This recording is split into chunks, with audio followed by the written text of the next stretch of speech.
아파트 규제가 강화되니까 규제 사각지대인 빌라, 다세대, 오피스텔, 단독, 다가구, 심지어는 뭐 상가주택 이런 쪽으로 나올 수 있겠죠. 쭉쭉 나간다. 그 중에서 오피스텔에 대해서 이야기해봅시다. 자, 유동자금 오피스텔에 몰리고 아파트에 몰리고 하는데 왜 유동자금 MT통화량 계속 올라가고 있어요? 급격하게, 과거랑 다르게. 그것도 기업이 현금 확보하고 있다는 거죠. 맨날 유동자금 이야기하고 있는데 진짜 부자들은 현금 확보하고 있고 대기업들은 현금 확보하고 있다. 대출까지 받아서 현금을 확보하고 있는데 유동자금이 많으니까 집 사세요, 오피스텔 사세요, 빌라 사세요. 이런 기자들은 절대 믿으면 안 되는 거죠.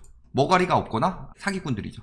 자, 그러면서 거래량 엄청나게 많이 늘어났다. 2019년, 2020년. 그것도 5에서 7월 기준만. 딱 유리한 데만 골라 뽑는 게 기자들의 특기죠. 주거용 오피스텔, 주거 패러다임이 변한다. 변하긴 뭘 변해요. 특히 오피스텔이 뜬다 하면서 유동자금 몰린다 해서 누구를 노리는 거예요? 30대 영끌 수요들 노리고 있죠. 하지만 오피스텔은 아파트랑은 다르게 감가상각이 심하죠. 재건축돼요. 그 다음에 1주택의 경우는 취득세가 높죠. 관리비 높죠. 그리고 평형대는 대부분은 작다. 사실상 저런 거 영끌해서 하나 사면은 팔리지도 않고 주거용 오피스텔 주택수에 들어가니까 나중에 아파트나 뭐 그런 주거지를 사기도 힘들어지고 코끼는 거죠. 그런 동안 누가 이득 봐요? 가장 많이 이득 보는 건 건설사죠. 오피스텔 분양해야 되는데 이렇게 언론에서 띄워주면 얼마나 감사해요.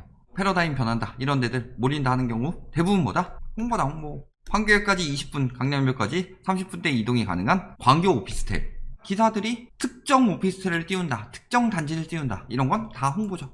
매매 가격 지수 보면 어때요? 최근에 막 아파트값 오른다고 하는 순간에도 오피스텔 서울이나 그나마 이 정도였지 전국적으로 다 떨어지고 있죠. 서울도 아파트 5월부터 올랐죠. 5월. 그러니까 8월부터 3개월 뒤에 오르기 시작하고 아파트 떨어지니까 바로 따라서 떨어지는 거 들어갔다. 지금 아파트 올랐으니까 상승세하니까 오피스텔 조금 더 늦게 오르는 거죠. 규제 들어가니까 뒤늦게 올라서 오피스텔로 유도해서 하지만 결국에 오피스텔 시장도 아파트 따라가기 마련이다. 그것도 아파트는 이렇게 올라가고 있을 때 오피스텔은 훨씬 더 적은 폭으로 올라간다. 워낙 감가상각이 심하기 때문이죠. 노후화된 오피스텔 잘 팔려요? 노후화된 아파트는 팔리죠. 재건축 기대감이라도 있으니까. 노후화된 오피스텔은 계속 떨어질 수밖에 없다. 아무리 역세권이라도. 그리고 역세권 아닌 오피스텔은 당연히 떨어질 수밖에 없죠. 아예 저기 대학 옆에 붙어있거나 삼성 이런 뭐 대기업 옆에 아예 붙어있는 오피스텔 아니면 당연히 떨어질 수밖에 없죠. 그런데 뭐라 그래요? 패닉바잉. 왜 패닉바잉 됐어요? 이들이 패닉바잉 유도하니까. 거래금요 12년 내 최대라고 하지만 1월에서 7월도 아니고 딱 7월만 뽑아서 그 중에 최대다. 이게 얼마나 거짓말하기 좋은지 보이죠? 그러면서 규제 풍선 효과다. 규제 풍선 효과예요. 아파트 그 다음에 빌라나 오피스텔이 따라간다. 아파트 거래량 6월에 늘었으니까 빌라 오피스텔은 7월에 늘었겠죠. 그리고 7월부터 떨어지기 시작하니까 8월부터 떨어지기 시작하겠죠. 거래량 보면 나올 거예요. 자, 오피스텔 매매 거래량 보이죠? 서울 7월에 올라갔지만 그것도 서울만 찝어서 얘기했죠. 전국은 조금 줄었죠. 아직 다 신고되진 않았지만 한 4, 5일 정도 남았으니까 거의 뭐 이 정도 수준이겠다. 늘었는데 8월에 어때요 지금? 이제 한 근 34, 5일 정도 남았는데 절반 정도 지나갔는데 4분의 1도 안 된다. 많이 돼봐야 한 이 정도 수준이겠죠. 이때보다 적겠죠. 7월에 나왔으니까 8월에 떨어질 수밖에 없다. 그러니까 8월에 유도하는 이유는 뭐예요? 안 팔리니까. 주식에서도 그런 얘기가 있어요. 소문에서 사서 뉴스에서 팔아라. 뉴스가 떴다는 건 뭐다? 끝물이다. 막차다. 어떻게든 모르는 사람들 속이려고 하는 거다. 오피스텔 더 오르지 않을까? 라고 의심들게 해서 더 오르기 전에 지금 빨리 사야지 라는 생각이 들도록 모르는 사람들 속이려고 하는 거다. 8월 거래량 보면 4분의 1 토막 났다. 기억해 두셔야 되죠. 이거 신고 다 끝나지 않았더라도 절반 정도는 감소했을 것이다. 이게 팩트죠. 거기다가 오피스텔 앞으로 제가 저번에도 빌라도 사지 말라고 그랬죠.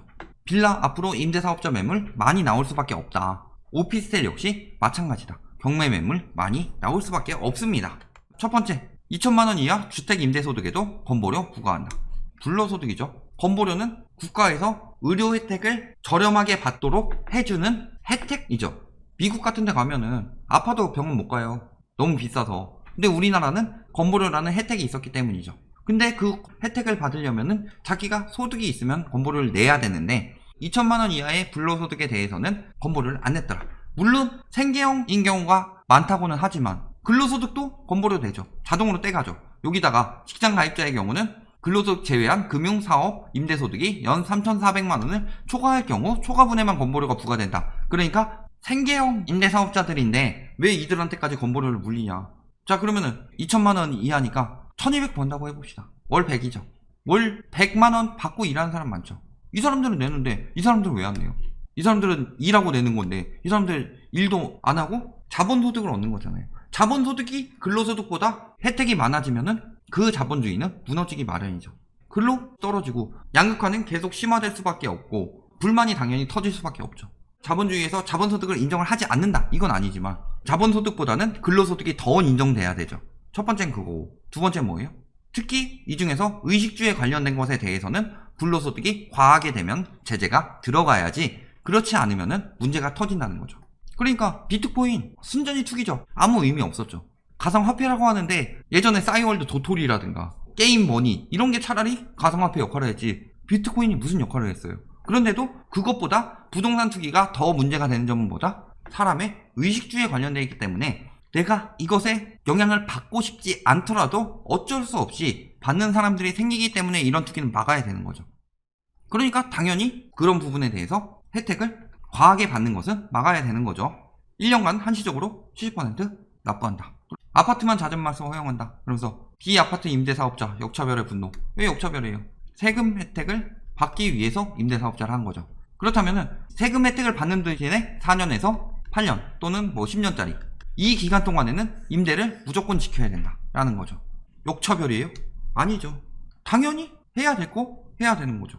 이번에 뭐 때문에 얘기 많이 나와요? 강제 말소 기간 지나면 다주택자로 인정돼 종부세 합산 배제를 받지 못한다. 당연하죠. 그러면 임대사업자 말소가 되면은 임대사업자에 대한 혜택도 사라지는데 책임도 사라지죠. 임대사업자 한 번 등록하면은 평생 혜택 줘야 돼요? 말도 안 되는 개소리 하고 있다. 이거 당연한 거죠. 당연한 거. 임대보증보험 등 세금은 아니지만 종부세만큼 무겁고 기타 비용 합치면 수익을 넘어설 것으로. 임대보증보험 왜 드는 거예요? 은행도 보증보험이 있죠. 은행당 5천만 원까지는 망하더라도 돌려줄 수 있도록 보증보험을 들죠. 이거 누가 들어요? 은행이 들어요? 아니면 예금주들이 들어요? 예금 통장 만들 때 이 통장에는 이자에서 보증보험료를 빼서 마이너스 이자가 될 수 있습니다. 뭐 이런 식으로 조항이라도 있어요? 없죠. 누가 내요? 은행이 내죠. 예금주는 은행한테 돈을 빌려주는 거죠. 빌린 돈을 가지고 은행이 돈놀이 하는 거죠.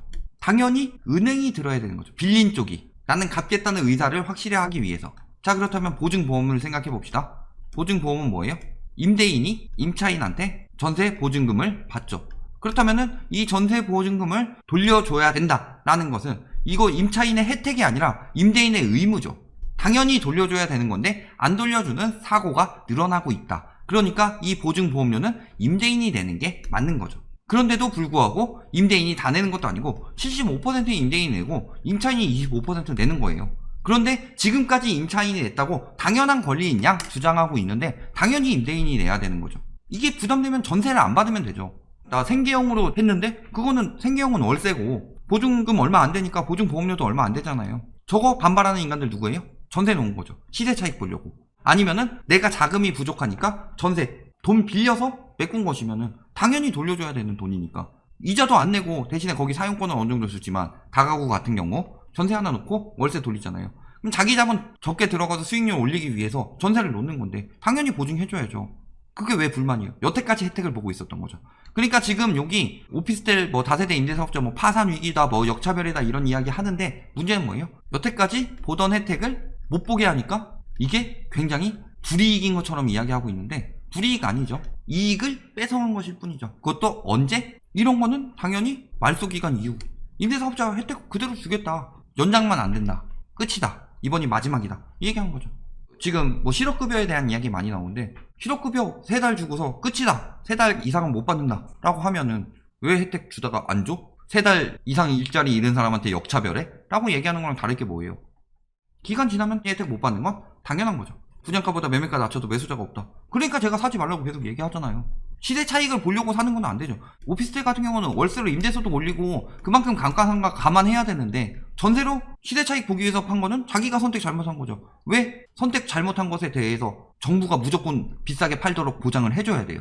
등록 말소를 하고 싶어도 의무기간 당연히 등록 기간을 지키라고 한 건데 아파트의 경우는 규제가 너무 많이 들어갔으니까 특별히 말소한 거지. 오피스텔 지금 풍선효과 왜 퍼진다고 그래요? 왜 패닉바잉을 오피스텔 빌라로 옮겨가고 있다고 그래요?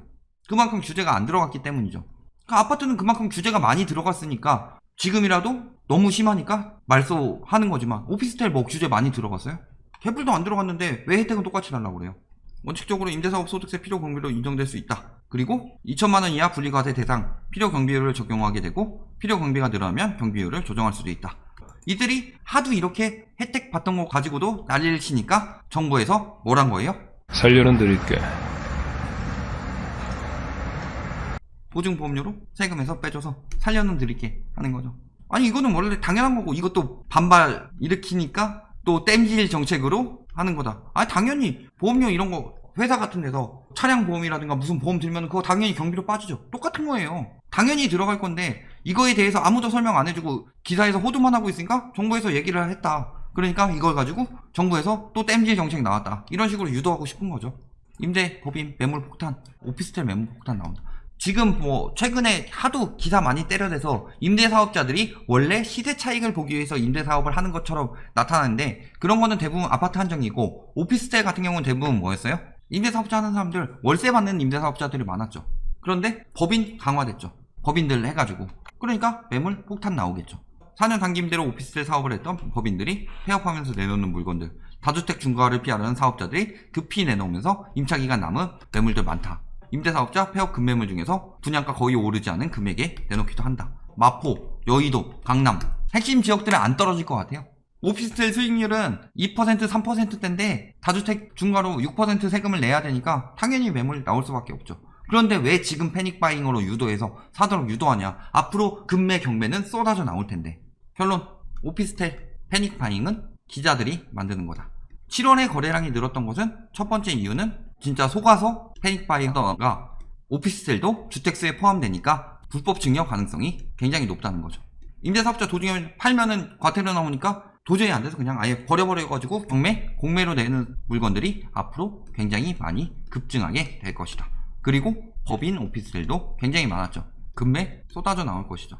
평생 그냥 1인 가구로 사실 분 좁은 오피스텔 사셔서 주거 공간으로 사셔도 된다. 다만 나중에 팔 때 감가상각 된다는 건 꼭 잊지 마셔야 되고요. 또 두 번째로 아예 오피스텔로 월세를 받겠다 하는 사람들도 지금 사지 말아야 되는 거죠. 생계형으로 오피스텔 월세로 사시겠다 하는 분들도 지금 사지 말아야 되죠. 은퇴 이후에 하시는 분들 지금 안 된다. 지금이 가장 절정이다. 결론은 건설사들 저렇게 해서 분양 돋구기 위함이고 또 한 가지는 오피스텔 매매가 올려서 결국에는 건설사 분양을 위해서 매매가 올리고 거래량 늘리고 인기를 만드는 것일 뿐이다. 8월 거래량 보면 적어도 반토막 난다. 그러니까 지금 오피스텔 사람 말에 절대 속지 마셔라.